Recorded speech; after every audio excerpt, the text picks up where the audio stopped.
Good evening, everyone.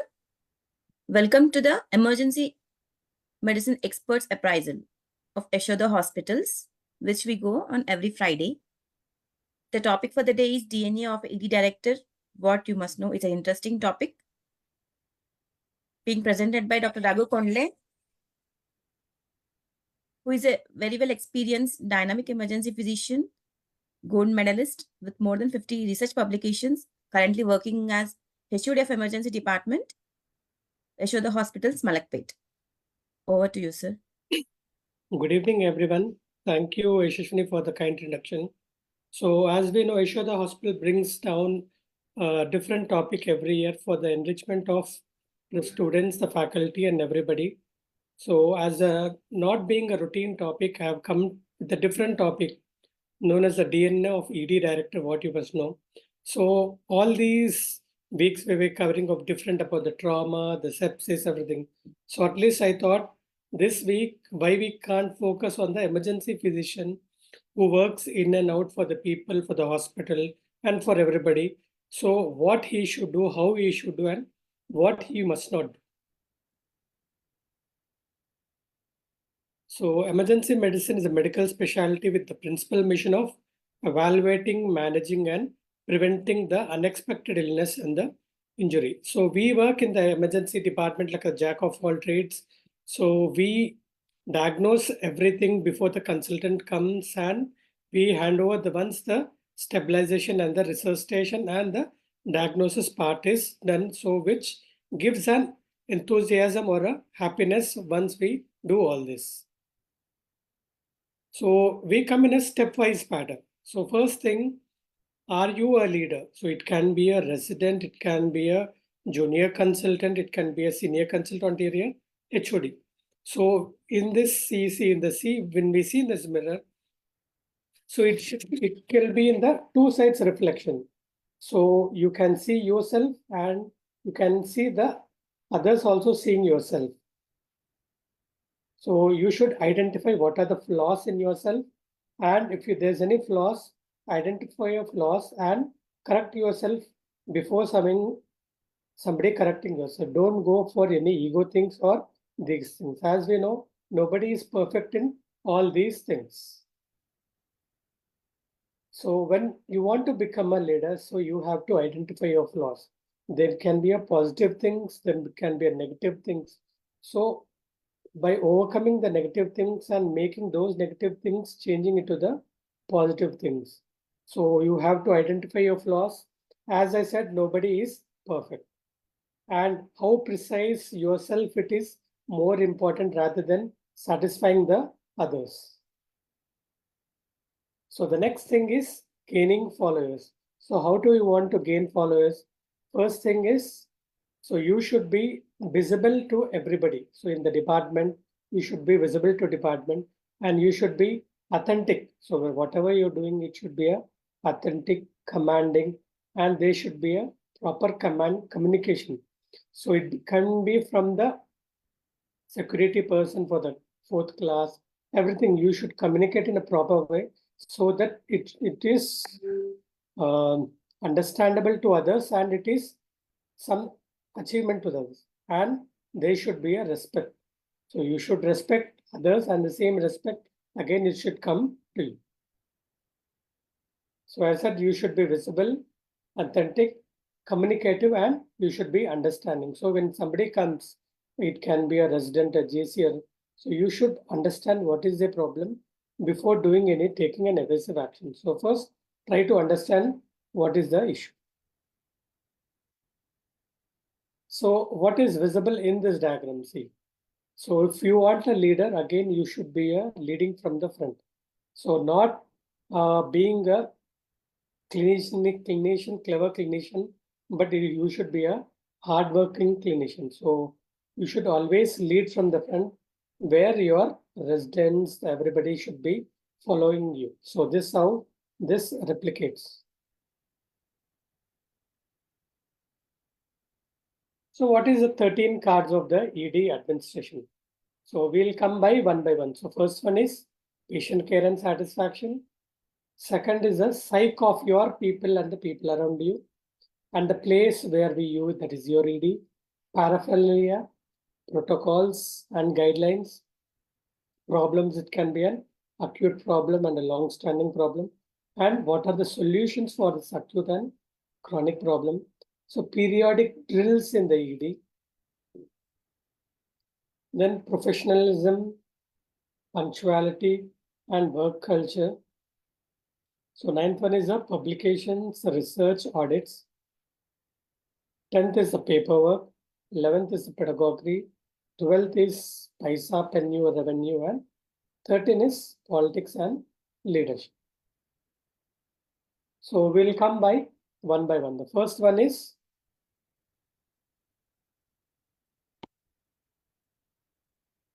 first thing, the clinical satisfaction and the non-clinical satisfaction. So when you take the clinical satisfaction, so when you have seen the patient, so once you make a diagnosis, you explain the patient attenders or what. When you have the colleagues around you or the PGRs, you explain the process. What is this? Then the patient or the pain or the symptom relief. Once the patient is there in the ED, he is having an excruciating pain. So first address the same pain so that the department calms down. So it can be the patient or the bystanders or the attenders. So when you treat the pain, so give a symptom relief. So there's a calmness in the department so that, and there is surrounding as is also calm down. So then you make a diagnosis. So if you make a excluding diagnosis saying that, so that gives a relief that you have done for the job. Then once a diagnosis is done, then you can initiate the definitive treatment. So this is how you give a clinical satisfaction for in the ED. So it can be for you, it can be a JR, it can be a consultant and core, it can be a HOD. So what will be the non-clinical satisfaction in the ED? So it can be the tone or the noise. So it can be the tone of your colleagues, the consultant coming and increasing the tone, or it can be the attendant tone which is raising on your department, or the noise. So when there is a mass or a mob, obviously there will be a noise. So there may be some non-clinical satisfaction when you see all these kind of things. And the blindness, when all these there, you think, why I have taken this specialty? So what is this? I will be doing all these things. But for the small mistake, so there will be a non-satisfaction by the consultant for the administration. So this can become a decrease in the brightness. So you work in and out in the ED, and you may be having a diet issues. There will be no proper breakfast, no proper lunch, no proper snacks, or no proper dinner when you have in the night shifts. And the timings are, some they may have a 6-hour shifts, some may have a 8 hours, some may have a 12-hour shifts, or your shift wise, if it is extending, it may be of any reason, or a shifting process, doing any procedure, transferring one patient to the other thing. Here, therapy can be a prolonged time, which sometimes feel, for what I am doing, why so much thing. So these are the things where you may be having a non-clinical satisfaction, that may be a tone or the noise, the brightness, the diet, and the time, which has a non-clinical satisfaction. But the other part, so you explain the process, give a symptomatic relief to the patient, make a differential diagnosis which nobody had made, and you should given a good treatment for this. So by doing this, the good clinical satisfaction can overtake the non-clinical satisfaction. So first thing is the patient care. When there's a patient care, you can have a good satisfaction. So always, so we work for the patients in and out. So our goal will be, ultimately will be the patient satisfaction. So in the ED department, so we, along with our colleagues, the GC, the SRs, and lastly, don't forget your nursing staff and the paramedics. So they all come into the patient satisfaction of the patient care. So when you have a good rapport with these department only, when a good patient care is there, then only the have a patient satisfaction. Again, patient and attendees feedback. So as you know, all these corporates, as end of the patient discharge or the patient discharging from the ED or patient discharging from the ward, they give a feedback.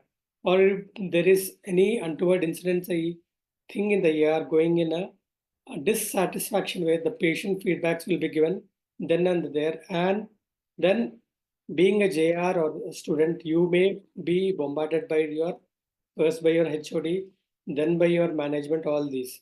So again, if it is a positive way, you can raise your shoulders so that I have done a good way.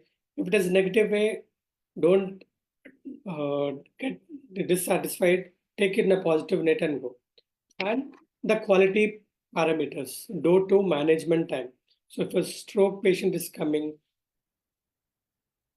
or a MI patient is coming, so managing within the window of the 60 minutes or the 90 minutes, where transporting to the cath lab door to needle or traumatizing a patient. So these things, if you management in the proper way, you will have this and revisit within the 22 hours.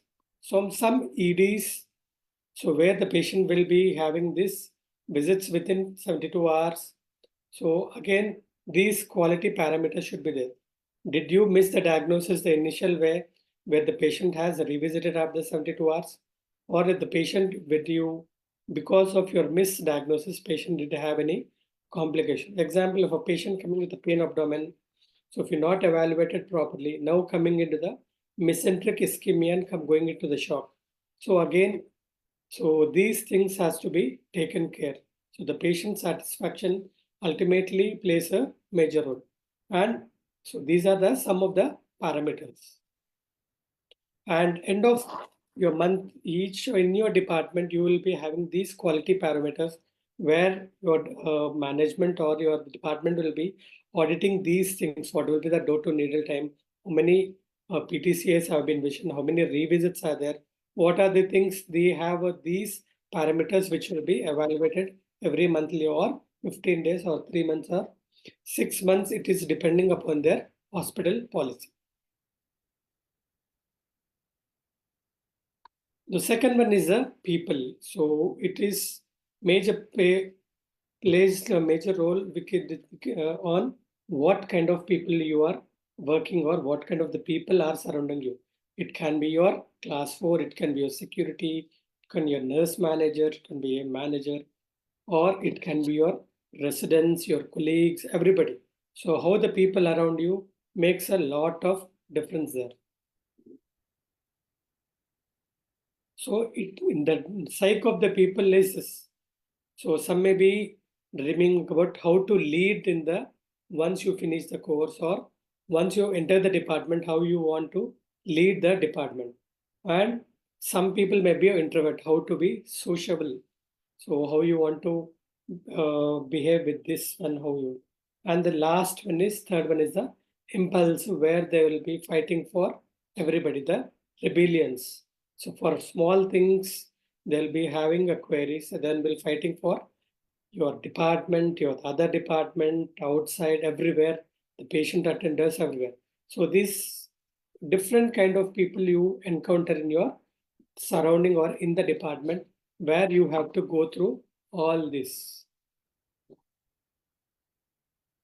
So as you show this diagram, what it symbols, each one is not. So how you look in this is, it may be different.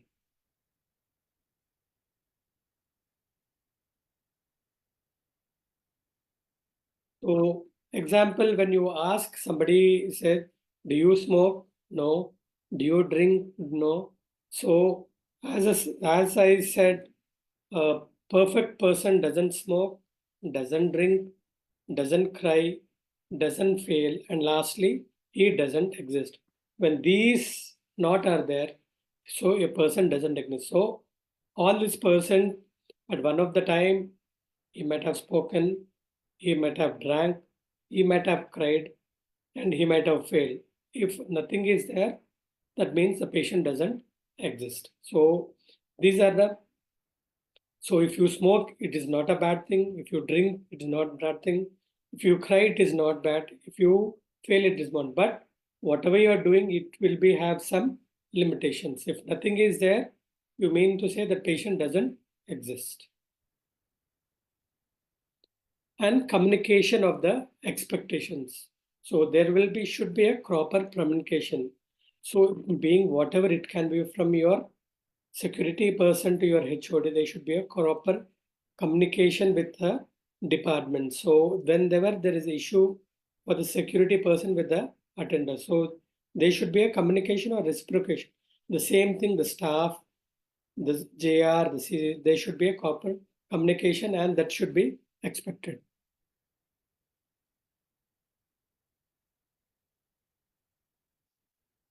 So people in the department staff. So the people in the department staff, as you're, if you are being a HOD, you should take care of your department. So at end of the department, your department is the only thing which is working for you, and department is working for the hospital management. So you have to take care of your department thoroughly so that you everybody in the department is happy and the department functions in a smooth.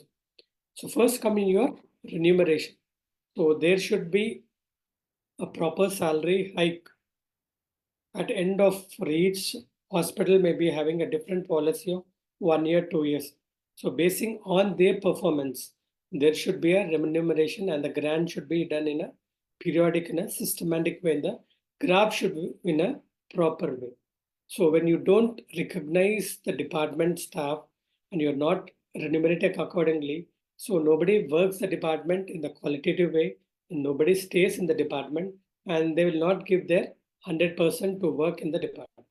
And career progression. So there should be a career progression for everybody. So if you're having a nursing staff, so the staff you have just finished and joined here, you should make their career in a problem. You should make them do a newer courses, get upgraded. If they are skillful there, you should getting promoted. Or if they're more skillful, they want to go abroad, encouraging them by making them do a good study, encouraging them.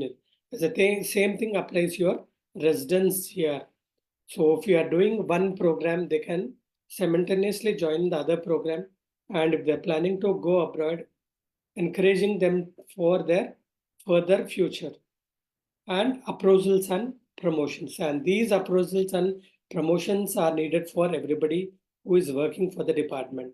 So it can be a nursing staff, or it can be your residents, or it can be your colleagues, or it can be your assistants who are working. So for their work, there should be, whenever they have done good, when they have done extensively, there should be an appraisal, and according to their experiencing, there should be a promotions in a step-wise manner for them to retain you in the department. And lastly, the job satisfaction. There should be a job satisfaction for everybody who is working with you in the department. So if they're not satisfied with the job, ask what is the problems. Is there any issues in the department, any issues with the colleagues, any issues with the other department, and make them work in a satisfied way in the what they are working for. And always bring a joy in the department. So there should be a odd man out in the department who brings joy, you makes a sense of belong. It should not be that in a monotonous way coming and going. So there should be some event should be scheduled. It can be a 15 days, it can be 1 month, going out, spending way. So this house the department's event can be scheduled so everybody in the department is happy rather than being a monotonous way. So going for a movie at the end of 1 month, planning a get together, planning for lunch break, planning for a dinner where everybody should have a break for in their work. And the third thing is the place. The place is important. The place should not be toxic, and the place where there you should be knowing in and out of the place. Where is the entrance, where is exit, and how it is the place.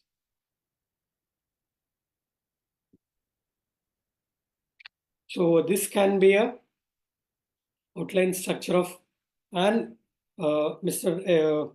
ED department of some other hospital. So normally it will be like this.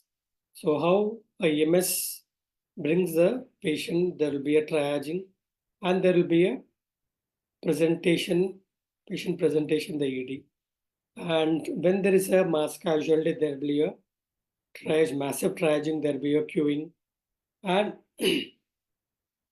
once there is a assessment, so there will be a diagnosis, there will be a treatment, there will be management and disposition. If this triage goes well at what you planned, or if it is a cakewalk. Otherwise, there will be a chaos in the triaging. And so once there is a unknowingly a patient of a mass trauma comes, there will be a overcrowding. So already the patients which are there in the ER, which have not been shifted, and you get again 15 patients, again there will be a overcrowding. So again your lapses may be in the department or the security lapses. And here you should be have a effective stage. So once you have a assessment, you have a diagnosis. When you have a radiological error, so then can be a misdiagnosis from the radiological department, and the consultant who comes from the department again shouts at you, and it can be simultaneous in the lab errors. So when the lab errors which have been informed to your junior staff, which will be not notifying you the critical values, and nobody monitors, again you have the lab errors, and collecting the reports delay. So once you have a assessment diagnosis, so always try to collect the report. It can be from the lab or it can be from the radiological. And so other thing is the shift and the fatigue. So as you're overburdening with the work of the 12 hours, where you get fatigue, because some may have the 12-hour shift, where you will get exhausted with your 12-hour. And managing the orphanaged patient. So the ambulance people bring the patient, hand over the patient where nobody turns up. So patient stays like orphaned patient. So you don't have a correct guidance from the management. You don't know whether to do with aggressive management or the passive management, and you get stranded with these orphanage finish. And authoritative gradient, and you may have a cognitive properties of the mind, violating producing factors and procedural factors. Once you have started the procedure, simultaneously some mass trauma comes, or your junior unable to do the procedure, again you have to deglove and come to the procedure. Then, so the patient staying in the ED for a long time, and there's a transition of care. So the ED is crowded. Already the patient who are there in the ED are the sick, and you don't have the beds to shift in the ICU, where the transition of care is getting issue here, and teamwork problem. And when your colleague breaks down, or colleague who has to come to the duty has not come, and already overcrowded ER, again you will have the teamwork problem. And then comes your lastly your medication error. So your staff unknowingly have given a wrong medicines where the patient landed in mild anaphylaxis. So again, these you have to address yourself to the consultant and the management. Then inadequate discharge plan. So when there is a inadequate discharge plan, it can be from your department or from the admitting department. Again, that will be a headache for you. And lastly, your resource constraints. So the patient ED footfall may be with 120 per day, and the resources with the nursing staff, everything is only hardly they give 3 shift per duty, and you have a hell of work. Again, you will be stranded here. And lastly, no beds in the hospital. So there will be a long waiting bed in the ED. So where you have to see the patients which are coming and the patients which are there. So this will be a chaos in some of the departments. Or it can be a cakewalk of the EMS brings, you do a triage, patient presentation, assessment, diagnosis, patient treatment given, management disposition. It can be discharge or it can be added. So it can be for some patients, it can be a chaos for some patients. And the third thing is place. So as the pilot enters into the cockpit, so what is does? So he sees the parking brakes is set, and the passengers, he makes the seat and fasten the belts. Then the cabin doors get closed. In the flight control, free and correct. Flight instruments check and set, and the fuel quantity will be checked, and the mixture is rich. So this house, the place is there, and this house you should check once you enter the department. So the roles and responsibilities of the ED consultant, if you are in the day shift, so doing the morning rounds, bedside teaching from set a proper time like a whatever depending upon your thing, like a 9 a.m. to 10 a.m. and attenders counseling. So there may be a previous patients which are pending counseling for them between 10 a.m. to 11 a.m. The facility management. So this has to be taken properly. This will be make the important thing. Then teaching session for the junior staff. So this also has to be taken for your junior staff for your learning thing. There should be a proper allotment time, at least half an hour, 45 minutes daily. And administrative responsibilities. So as you are in the ED consultant, the HOD or the responsible staff, you will be having the minimum responsible in the departments to take over. And the evening rounds, if you are having a IDICU or the cases which are pending, that may be a 4 to 5. This can be planned for the night. So this can be feasible for everybody, may not be feasible for somebody. So, but at the end of the thing, so the facility management should be there in all of the departments so that you also will be deterrence.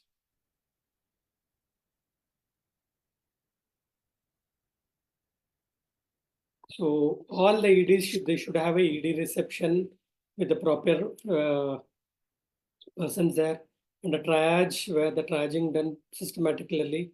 And so once the patient is received the attendance, they should be having a ED waiting area so that they will be not mobbed around the patient attenders, so which will be not disturbing your work. And the ED waiting area should be always with facilities, and they should be a pharmacy with 24/7 and with all drugs available. And there should be an isolation room when a serology patient comes or when a patient who has to be isolated, so that you can demarcate from the other patients.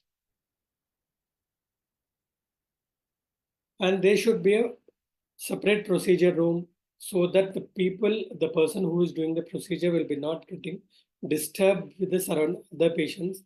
And there should be a radiological packs, and the radiological consultant should be available 24 hours for the reporting purpose. And there should be a restroom for the male and female, which is always clean. And the cafeteria should be there 24 hours for the residents and the other staff. And the building access should be functioning 24/7. And paraphernalia should be there. It's nothing but collection of items, equipments used for particular activity or a hobby lifestyle.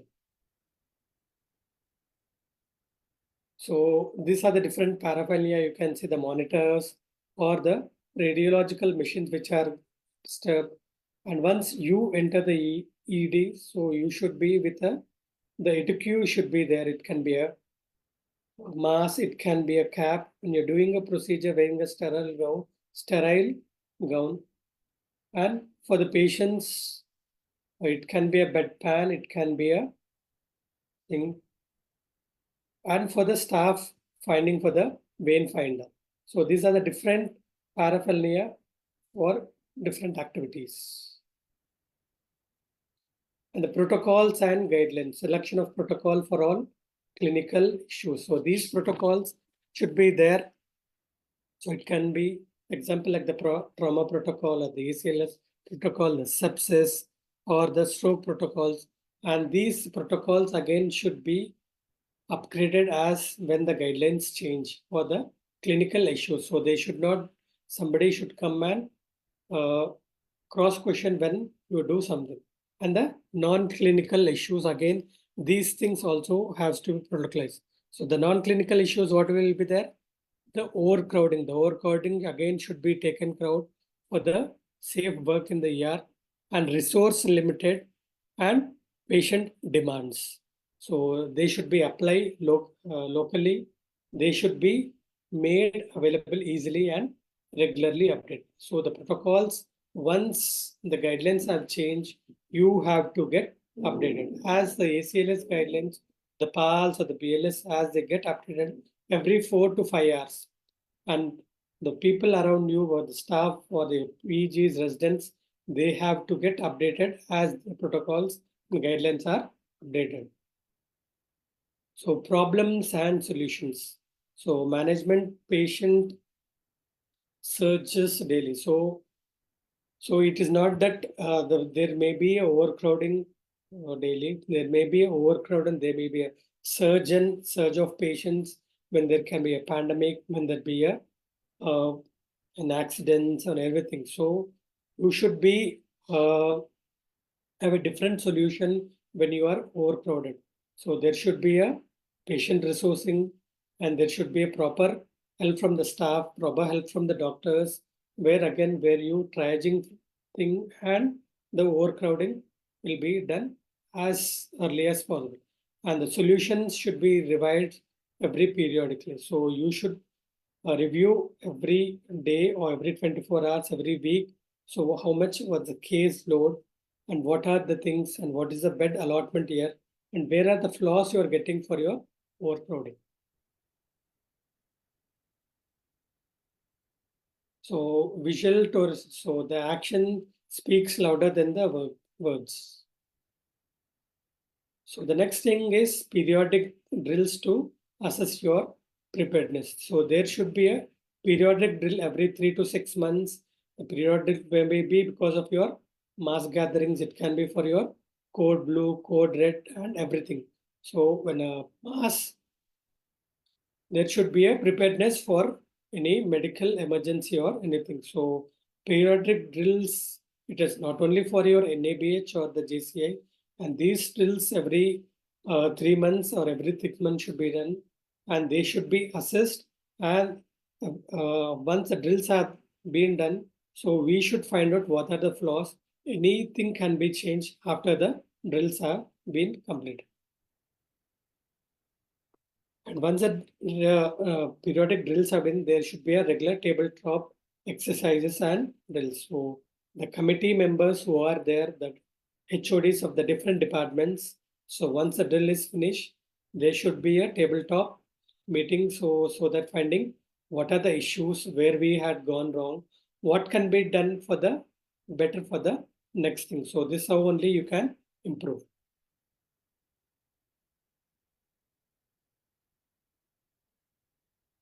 So the next one is professionalism and work culture. So that department, everybody, they should be properly groomed so that ambience is created, a positive vibe be created between the departments. So there should be a grooming for everybody.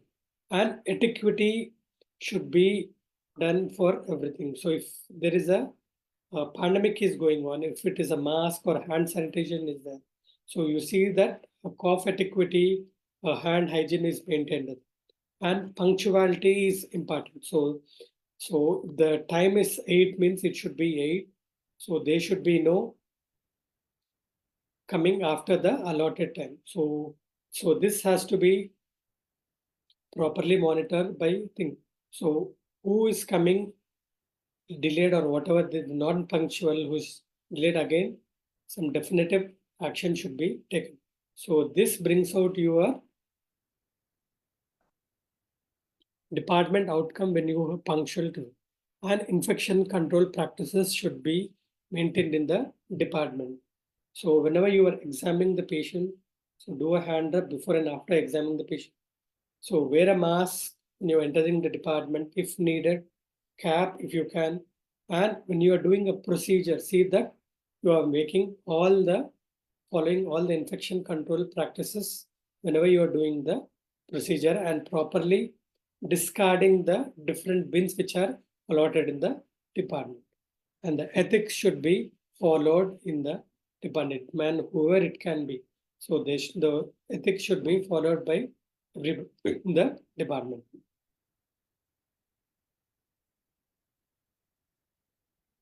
So publications, theses, research, and audits. So these are all part of the training. So once a resident has joined, so see that you explain these things for the next 3 years. How many publications he has to do, and what is the thesis? See the thesis he is done in a proper way rather than collecting the data or cooking up. And the research, what he is doing, should be in a genuine research, and they should be a proper audit. The audit can be every 3 months, 6 months. So these audits only will bring you the quality of the publication, thesis, and research. A good good research can give a good outcome, so that it will be benefit for the everybody. And identity of the departments. So a good publication or a good thesis or outstanding research. So it brings identity of the department rather than anything. So the department gets limelighted, and the department can be get awarded whenever there is. So see that you have a simultaneous not allotting the work, but this is also part of their training. The publications, theses, research, and by not only doing this, but they should be a proper audit. Are there any flaws? What they're doing is correct, or what they're doing only or hookup? So paperwork. So in some hospitals where there's only computer system, or in the other hospitals where there's a paperwork.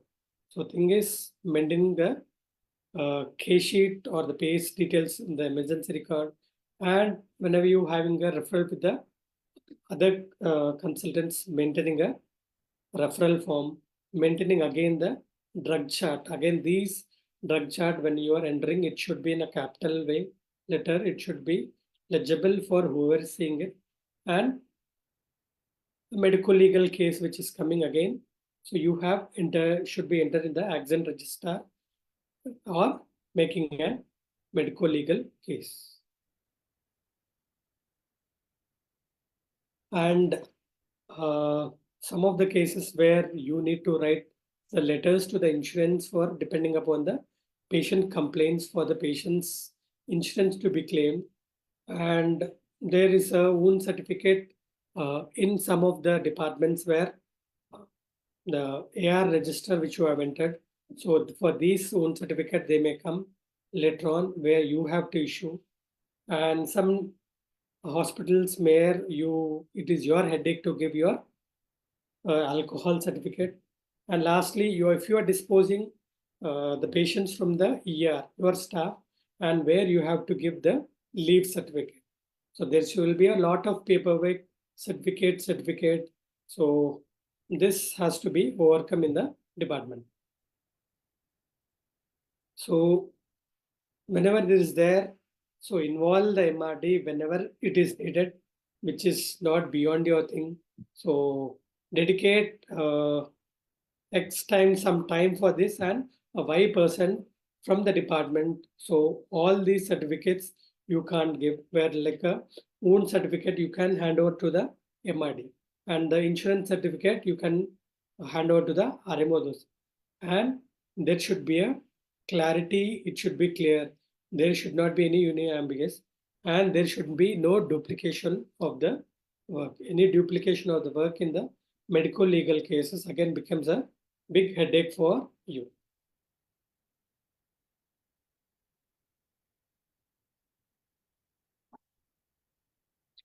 So again, after the research is there should be a pedagogy in the teaching curriculum for the patients. So for the residents, there should be a lectures which have been given to them and tell them to teach to the residents, to the staff or them, and attending seminars or making your residents or those people to make seminars and tell them, giving assignments. So whenever they are coming to a new case, give an assignment saying that read and come or write and come, so that you can discuss in the next day or your next clinical meet. And there should be a periodic testing. So the testing can be in your exam pattern or whatever. It can be your every fortnight or every month. So see that how much you have taught, whether it is going into the brain or about the brain. So there should be a periodic testing. And so for all these, sometimes you may not find being the audience. So the audience can be your department colleagues, the JRs, or if you don't find the audience, you may create your staff. Your staff only can be your audience for you. So they also can be getting enlightened. So the pedagogy, the teaching program, lectures, seminars, assignments. So by doing all this, again, you should be periodically reassessing. And so don't worry about the audience. Your department only will be your audience for your topics. And the 12th card will be your paisa, penny and pennies. So revenue generation and sharing. So in the department, it can be like some hospitals may be saying how much revenue has been your department is generating for the hospital. So this may come when you ask for any newer things. So that is the important thing in this thing. So how much revenue has been department from the generation, and how much, if a certain amount has been generated in the department, how much you are sharing between your colleagues if you are having a individual hospital.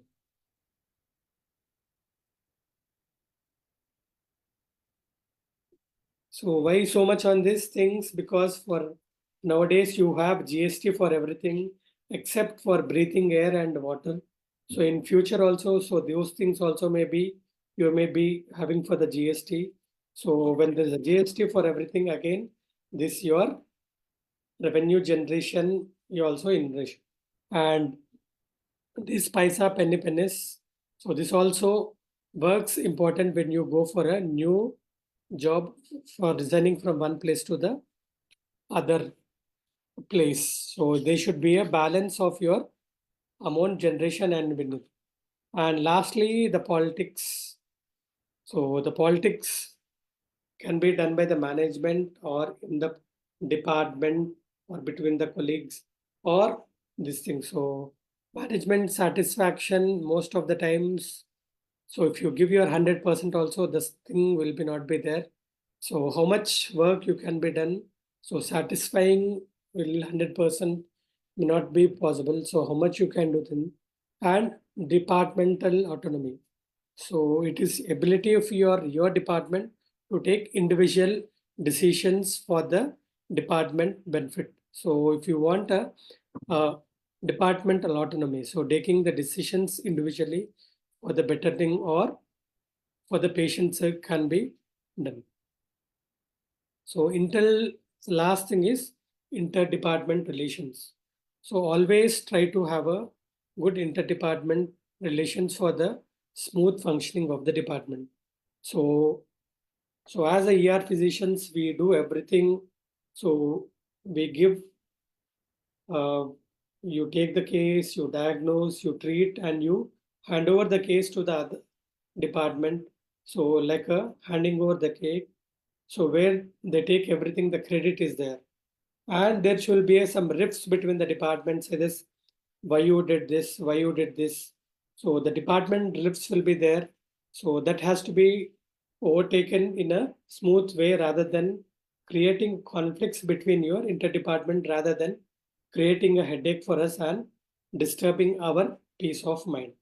Going out with them, having partying with them. So this is how we can have a interdepartment relations.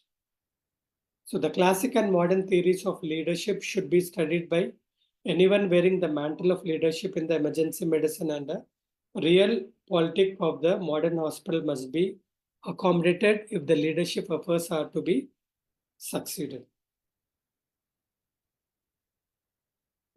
So the department understanding where have a departmental meeting like maintaining a having an interdepartmental class or interdepartment case discussions. If you have a radiology colleague, so if you have a problem with the radiology department, so you can have a case which can be presented by your JR.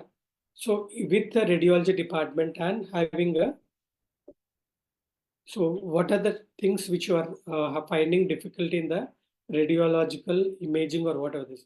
So this how the interdepartmental bonding or strength can be done. So don't burn bridges, be firm, don't be rude, and always involve the management. So whenever there is an issue, don't jump into the scene. So always involve the management. So sometimes you need to lose the battles. Like in going for the management for asking any newer things which you need for the department. Like you want a new ultrasound machine. So you want an extra paramedic or extra staff to be recruited, or uh, your JC or the senior colleague has the salary to be expedited, and you want a new classroom for your students, and the reception area has to be furnished like this. So this is how you have a good correlation with the management. So the summary, what is leadership? So see in the mirror, and this how somebody can see you, and the other side what you see. So identify your flaws. If you have anything, correct the flaws. So think only one thing is nobody is perfect. And leadership is again gaining followers. Be authentic, be dynamic, be unique. So this how you gain your followers, and always lead by the example. So you can be a good clinician, but there should be enough hard work for leading in front. So the 13 P's are patient care and satisfaction, the psyche of your department people. So the place can be toxic, make the toxic place a heaven. Paraphernalia, have a good protocols and guidelines. So for the residents, for the thing, and for nobody question you in when you do a work. Problems can be there, acute or chronic, and search the solutions for them. Do a periodic drills every 3 months, 6 months, or every 1 year, as for the mass casualties or for everything. Uh, make good professionalism. See that everybody, you be punctual before asking somebody be in the punctual. Good, energetic, healthy work culture in the department, and bring publications, research, and lastly, do audits for all these. So then only there will be an identity for the department. And lastly, there will be a lot of paperwork in the department. So take the help of the MRD, so because you can't have all the paperwork to be done by yourself. And lastly, pedagogy. So give seminars, lectures for it for residents so that they will be pedagogy, and don't think about the audience. So your department only will be your audience for you. And paisa penny. So paisa, how much you generate the department. So the management sees how much revenue again they can increase your salary, and politics can be there in the department, within the department, or in the hospitals. So try to overcome the politics, be away from the politics, and try to gain good from them, not from the bad, and always be a dynamic leadership way leading from the front. So this brings to the end of my topic, the role of ED, DNF1, ED director, what you should know.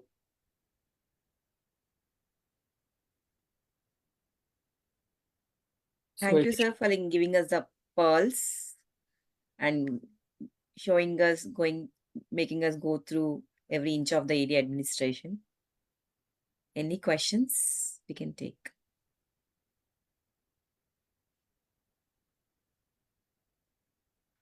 All this comes from your experience.